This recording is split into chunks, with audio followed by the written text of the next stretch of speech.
ಉತ್ತರ ಕನ್ನಡದ ಕಾರವಾರದಲ್ಲಿ ವರುಣನ ಅಬ್ಬರ ಜೋರಾಗಿದೆ. ಭಾರಿ ಮಳೆಯಿಂದ ಹಲವೆಡೆ ಮನೆಗಳು ಜಲಾವೃತ ಆಗಿದೆ. ಚಂಡ್ಯ ಗ್ರಾಮದ ಮನೆಗಳಿಗೆ ನೀರು ನುಗ್ಗಿದೆ. ಧಾರಾಕಾರವಾಗಿ ಮಳೆಯಾಗ್ತಾ ಇರೋದ್ರಿಂದ ಮನೆಗಳಿಗೆ ನೀರು ನುಗ್ಗಿರೋ ಪರಿಸ್ಥಿತಿ. ಸಾಕಷ್ಟು ಮನೆಗಳು ಇಲ್ಲಿ ಜಲಾವೃತ ಆಗಿದೆ. ಜನ ಹೊರಗೆ ಬರೋದಕ್ಕೂ ಕೂಡ ಪರದಾಡಬೇಕು ಅಂತ ಪರಿಸ್ಥಿತಿ ನಿರ್ಮಾಣ ಆಗಿರೋದು. ಆತಂಕದಲ್ಲಿಯೇ ಸದ್ಯ ಇಲ್ಲಿನ ಗ್ರಾಮಸ್ಥರು ಕಾಲ ಕಳೀತಾ ಇದ್ದಾರೆ. ಪ್ರತಿನಿತ್ಯ ಆದರೆ ಮನೆಗೆ ನುಗ್ಗೋ ನೀರನ್ನು ಹೀಗೆ ಹೊರಗೆ ಹಾಕೋದೆ ಡೇ ಅಂಡ್ ನೈಟ್ ಕೆಲಸ ಆಗೋಗಿದೆ. ಈ ಬಗ್ಗೆ ನಮ್ಮ ಪ್ರತಿನಿಧಿ ಸಂದೀಪ್ ಸಾಗರ್ ಆ ಸ್ಥಳದಿಂದ ಒಂದು ಗ್ರೌಂಡ್ ರಿಪೋರ್ಟ್ ಕೊಟ್ಟಿದ್ದಾರೆ, ನೋಡೋಣ.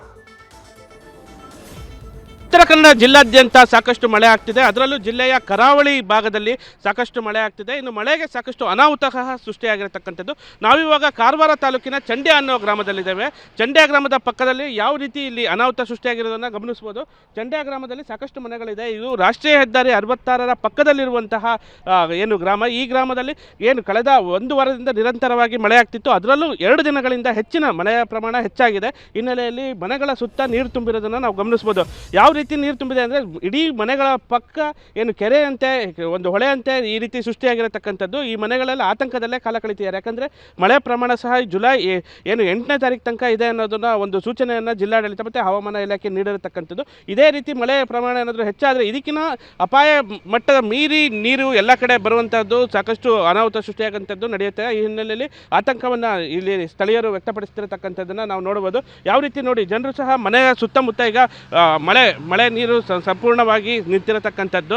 ಈ ಹಿನ್ನೆಲೆಯಲ್ಲಿ ಏನು ಜನರು ಸಹ ಆತಂಕದಲ್ಲಿದ್ದಾರೆ. ಇದು ಕೇವಲ ಕಾರವಾರ ತಾಲೂಕು ಮಾತ್ರ ಅಲ್ಲ, ಜಿಲ್ಲೆಯ ಕರಾವಳಿ ಇತರೆ ತಾಲೂಕಿನಲ್ಲೂ ಏನು ಹೊನ್ನಾವರ ಆಗಿರ್ಬೋದು ಅಥವಾ ಭಟ್ಕಳ ಆಗಿರ್ಬೋದು ಅಥವಾ ಕುಮಟಾ ಆಗಿರ್ಬೋದು ಅಥವಾ ಅಂಕೋಲ ಆಗಿರ್ಬೋದು, ಇಲ್ಲೂ ಸಹ ಸಾಕಷ್ಟು ಮಳೆಗೆ ಅನಾಹುತ ಸೃಷ್ಟಿಯಾಗಿದೆ. ಏನು ಕುಮಟಾ, ಹೊನ್ನಾವರ ಮತ್ತು ಭಟ್ಕಳದಲ್ಲಿ ಶಾಲಾ ಕಾಲೇಜಿಗೆ ಇವತ್ತು ರಜೆಯನ್ನು ಘೋಷಣೆ ಮಾಡಿದ್ದು. ಆದರೆ ಇವತ್ತು ಕಾರವಾರ ತಾಲೂಕಲ್ಲೂ ಅತಿ ಹೆಚ್ಚು ಮಳೆ ಆಗಿದೆ. ಈ 3 ತಾಲೂಕಿನ ಹೆಚ್ಚಿನ ಪ್ರಮಾಣದ ಮಳೆ ಕಾರವಾರ ತಾಲೂಕಿನಲ್ಲಿ ಆಗಿರತಕ್ಕಂಥದ್ದು. ಇನ್ನು ಈಗ ಶಾಲಾ ಕಾಲೇಜಿಗೆ ರಜೆ ಕೊಟ್ಟಿದ್ದಾರೆ, ಹಲವೆಡೆ ಗಂಜಿ ಕೇಂದ್ರಗಳನ್ನು ತೆರೆದಿದ್ದಾರೆ. ಏನು ನಿರಂತರವಾಗಿ ಮಳೆ ಆಗ್ತಾ ಇದೆ. ಮತ್ತು ಇದು ರಾಷ್ಟ್ರೀಯ ಹೆದ್ದಾರಿ 66ರಲ್ಲಿ ಈ ಭಾಗದಲ್ಲಿ ಏನು ಕಳೆದ 3 ವರ್ಷದಿಂದ ಈ ರೀತಿ ನೀರು ತುಂಬ್ತಾ ಇರೋದು. ಯಾಕಂದರೆ ಇಲ್ಲಿ ಅವೈಜ್ಞಾನಿಕ ಕಾಮಗಾರಿಯನ್ನು ರಾಷ್ಟ್ರೀಯ ಹೆದ್ದಾರಿ 66ರಲ್ಲಿ ಮಾಡಿದ್ದಾರೆ. ಈ ಹಿನ್ನೆಲೆಯಲ್ಲಿ ಈ ಏನು ನೀರು ಹೋಗೋದಕ್ಕೆ ಜಾಗ ಇಲ್ಲ. ಆ ಹಿನ್ನೆಲೆಯಲ್ಲಿ ಸಾಕಷ್ಟು ನೀರು ತುಂಬ್ತಾ ಇರೋದು. ನಾವೀಗ ಸ್ಥಳೀಯರಿದ್ದಾರೆ, ಇವರು ಸಹ ಈಗ ನೀರು ತುಂಬಿಕೊಂಡಿದೆ, ಆತಂಕದಲ್ಲಿ ಕಾಲ ಕಳೀತಿದ್ದಾರೆ. ಅಮ್ಮ, ಈ ರೀತಿ ಮಳೆ ಜಾಸ್ತಿ ಆಗಿದೆ, ನೀರು ತುಂಬಿದೆ, ಏನಾಗಿದೆ ಈಗ?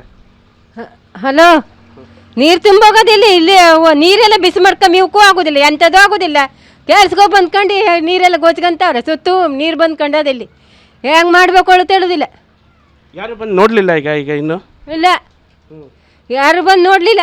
ಈಗ ಏನಾಗಬೇಕು, ಎಂತ ಮಾಡೋದು ಅಂತ ಗೊತ್ತಾಗೋದಿಲ್ಲ. ಈಗ ಇದೇ ವರ್ಷನ ಅಥವಾ ಮುಂಚೆ ಗೊತ್ತಿಲ್ಲ, ನಾವು ಈಗ ಕಣ್ಣಂದು. ಈಗೇನು ಭಯ ಆಗ್ತಿದೆಯಾ? ಹಾಂ, ಭಯ ಆಗ್ತದೆ. ನೀರೆಲ್ಲ ಬಂದ್ಕೊಂಡು ಹೆದರ್ಕಿ. ಇದು ಏನು ಸ್ಥಳೀಯರು ಹೇಳ್ತಿರತಕ್ಕಂಥದ್ದು, ಭಯ ಆಗ್ತಾ ಇದೆ. ಯಾಕಂದರೆ ನೀರಿನ ಪ್ರಮಾಣ ಹೆಚ್ಚಾಯಿತು ಅಂದರೆ ಮನೆ ಒಳಗೆ ಹೋಗುತ್ತೆ. ಮತ್ತು ಇಲ್ಲಿ ಯಾವ ರೀತಿ ಇರೋದು, ಸಣ್ಣ ಮಕ್ಕಳುಗಳಿದ್ದಾರೆ. ಇಂಥ ಪ್ರದೇಶದಲ್ಲಿ ನಾವು ವಾಸ ಮಾಡಬೇಕು. ಯಾರು ಸಹ ಇದುವರೆಗೆ ಇಷ್ಟು ಪ್ರಮಾಣದಲ್ಲಿ ನೀರು ತುಂಬಿದ್ರು ಸಹ ಯಾರು ತಾಲೂಕು ಆಡಳಿತ ಆಗಿರ್ಬೋದು, ಜಿಲ್ಲಾಡಳಿತ ಅಧಿಕಾರಿ ಆಗಿರ್ಬೋದು, ಯಾರು ಕೂಡ ಬಂದಿಲ್ಲ ಅನ್ನೋದನ್ನು ಏನು ಸ್ಥಳೀಯರು ವ್ಯಕ್ತಪಡಿಸಿದ್ದಾರೆ. ಏನು ಕಳೆದ 1 ವಾರಗಳಿಂದ ನಿರಂತರವಾಗಿ ಮಳೆ ಆಗ್ತಿದೆ. ಅದರಲ್ಲೂ 2 ದಿನದಿಂದ ಹೆಚ್ಚಿನ ಪ್ರಮಾಣದಲ್ಲಿ ಮಳೆ ಆಗಿರೋದ್ರಿಂದ ಈಗ ಸಾಕಷ್ಟು ಅನಾಹುತ, ನೆರೆ ಸೃಷ್ಟಿಯಾಗಿರತಕ್ಕಂಥದ್ದು. ಇದೇ ಪ್ರಮಾಣದಲ್ಲಿ ನೀರೇನಾದರೂ ಹೆಚ್ಚಾದರೆ ಇನ್ನೂ ಹೆಚ್ಚಿನ ಅನಾಹುತ ಆಗುತ್ತೆ. Sandeep Sagar, news first, Karwar. News first, ನಿರ್ಭೀತಿಯಿಂದ ನಿಮ್ಮ ಪರವಾಗಿ.